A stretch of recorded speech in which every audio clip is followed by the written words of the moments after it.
यहाँ हमारे सामने एक नंबर लाइन मौजूद है और इस नंबर लाइन पर यहाँ तो सिफर लिखा हुआ है, लेकिन इसके अलावा बाकी कोई नंबर नहीं दिया हुआ। अलबत्ता ये कुछ अंग्रेज़ी के हुर्फ यहाँ लिखे हुए हैं, QRSTUV। अब ये क्या है, इनकी क्या मिकदार है, ये तो हमें नहीं मालूम। लेकिन जो हमसे सवाल पूछा गया इससे मुतालिक वो क्या है, ये पढ़ लेते हैं। सवाल है, इनमें से कौन सा जुमला क्यू के बारे में दुरुस्त है। तो ये 3 जुमले लिखे हुए हैं, हमें देखना है कि इनमें से कौन सा जुमला दुरुस्त है। हो सकता है एक दुरुस्त हो सकता है एक से ज़्यादा दुरुस्त हो। देखते हैं। यहाँ पहला जुमला जो लिखा हुआ है वो है कि क्यू जो है वो मनफी क्यू के बराबर है। ये कैसे हो सकता है भाई? क्यू यहाँ पे सिफर के बाईं जानिब है और सिफर के बाईं जानिब जो भी नंबर होते हैं वो मनफी नंबर होते हैं। तो अगर क्यू खुद एक मनफी नंबर चल रहा है तो क्यू का मनफी क्या हो जाएगा? ये दो मनफी एक साथ हो जाएंगे।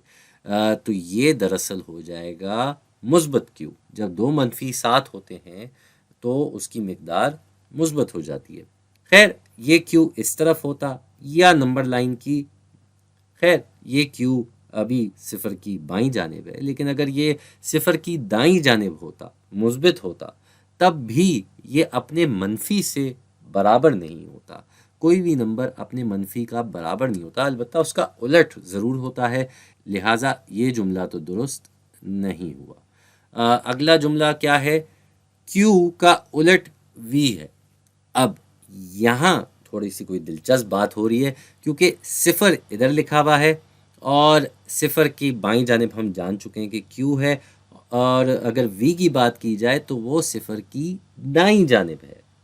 तो एक तरफ सिफर की बाईं जानिब, एक तरफ सिफर की दाईं जानिब। ये थोड़ी सी दिलचस्प बात इसलिए है क्योंकि दाईं जानिब मुस्बित नंबर हैं, बाईं जानिब मनफी नंबर है। मुस्बित मनफी का उलट होता है। तो अगर इन दोनों की मिकदार मुस्बित मनफी हटा के एक जितनी हुई तो ये एक दूसरे के उलट हो सकते हैं। कहने का मकसद ये है कि ये वी जो है सिफर के 1 2 3 4 चौथे हिस्से के बाद आ रहा है वी, और क्यू सिफर की बाईं जानिब 1 2 3 4 और 5 पांचवें हिस्से के बाद आ रहा है क्यू। तो अगर ये क्यू यहाँ आर की जगह होता, चौथे हिस्से के बाद होता, तो फिर हम कह सकते थे कि क्यू का उलट वी है, लेकिन ये पांचवें हिस्से के बाद आ रहा है, लिहाजा ये इसका उलट नहीं हुआ। तो ये जुमला भी दुरुस्त नहीं है। आखिरी जुमला जो है कि क्यू के उलट का उलट क्यू है। तो क्यू जो है वो हम देख चुके हैं कि सिफर के बाईं जानिब पांचवें हिस्से के बाद आ रहा है। तो इसका उलट क्या होता कि ये सिफर की दाईं जानिब पांचवें हिस्से के बाद आ रहा होता यहाँ पे, ठीक है, यहाँ आ रहा होता, जो भी वो क्यू का उलट होता। तो यहाँ पे हम पहुंचे हैं क्यू के उलट पे, जो कि यहाँ है। अब इसका उलट, क्यू के उलट का उलट, तो क्यू के उलट तो ये रहा। अब इसका उलट क्या होगा कि वापस हम सिफर की बाईं जानिब 5 हिस्से बाद आ जाएं और फिर से हम क्यू पे ही आ रहे हैं। इसका मतलब ये हुआ कि ये जुमला दुरुस्त है कि क्यू का उलट मनफी क्यू होता है, या जो भी यहाँ नंबर होता या हुर्फ होता उसका उलट, यानी कि फिर से हम वापस आ गए उसी जगह पे। तो ये उलट के उलट कहने का मकसद ये है कि ये आप वापस उसी चीज़ पे आ रहे हैं।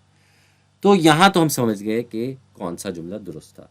अब एक और करके देख लेते हैं। अब हमसे पूछा जा रहा है कि इनमें से कौन सा जुमला यू के बारे में दुरुस्त है। ये अंग्रेज़ी का हुर्फ यू यहाँ लिखा हुआ है और इससे मुतालिक 3 जुमले दिए हुए हैं। तो एक एक करके इनको जांचते हैं। पहला जुमला जो है वो कह रहा है कि मनफी यू सिफर से छोटा है, सिफर से कम है। हमें पता है कि सिफर की बाईं जानिब जो मनफी नंबर होते हैं वो सारे के सारे सिफर से छोटे होते हैं। यू सिफर की दाईं जानिब है, यानी कि यू मुस्बित नंबर है। जुमले में जो लिखा हुआ है वो है मनफी यू, मनफी यू। इसका क्या मतलब हुआ कि यू का मनफी। تو منفی نمبر جو ہیں وہ تو صفر سے چھوٹے ہوتے ہیں، اور یو کو اگر منفی کر دیا جائے گا تو وہ بھی ادھر کہیں آ جائے گا، اس کا مطلب یہ صفر سے چھوٹا ہی ہوگا، لہٰذا یہ جملہ درست ہے۔ ہو سکتا ہے باقی کے بھی جملوں میں کچھ درست ہو لکھا ہوا، ایک ایک کر کے ان کو بھی جانچتے ہیں۔ تو دوسرا جملہ لکھا ہوا ہے کہ یو کا الٹ منفی یو ہے۔ یہ بات ہم پچھلے سوال میں سمجھ چکے تھے کہ کوئی بھی نمبر کا الٹ اسی مقدار کو منفی کر دیا جائے تو وہ ہوتا ہے۔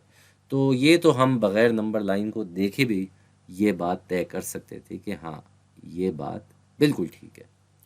تیسرا جملہ، منفی یو جو ہے وہ ایس کے برابر ہے۔ اب دیکھیں یو یہاں پہ ہے، ایس یہاں پہ ہے، دونوں صفر کی الگ الگ جانب ہے۔ یو جو ہے وہ صفر کی دائیں جانب ہے جس کی وجہ سے وہ مثبت نمبر ہے، اور ایس جو ہے وہ صفر کی بائیں جانب ہے جس کی وجہ سے وہ منفی نمبر ہے۔ اب یو جو ہے وہ صفر کی دائیں جانب آتا ہے 2 حصے بعد، اور ایس جو ہے وہ صفر کی بائیں جانب آتا ہے یہ بھی 2 حصے بعد۔ تو اگر ہم جاننا چاہیں کہ منفی یو کہاں آئے گا نمبر لائن پہ، تو وہ صفر کی بائیں جانب آئے گا، کیونکہ یو صفر کی دائیں جانب ہے، اور اتنے ہی فاصلے بعد آئے گا۔ جیسے یہاں 2 حصے بعد آیا تو ادھر بھی 2 حصے بعد آئے گا، تو منفی یو ہونا چاہیے یہاں، یہاں ہونا چاہیے، اور یہاں پہ پہلے سے ہی ایس موجود ہے۔ اس کا مطلب یہ ہوا کہ منفی یو اور ایس آپس میں برابر ہیں۔ تو یہاں پہ یہ تینوں کے تینوں جملے بالکل درست ہوئے۔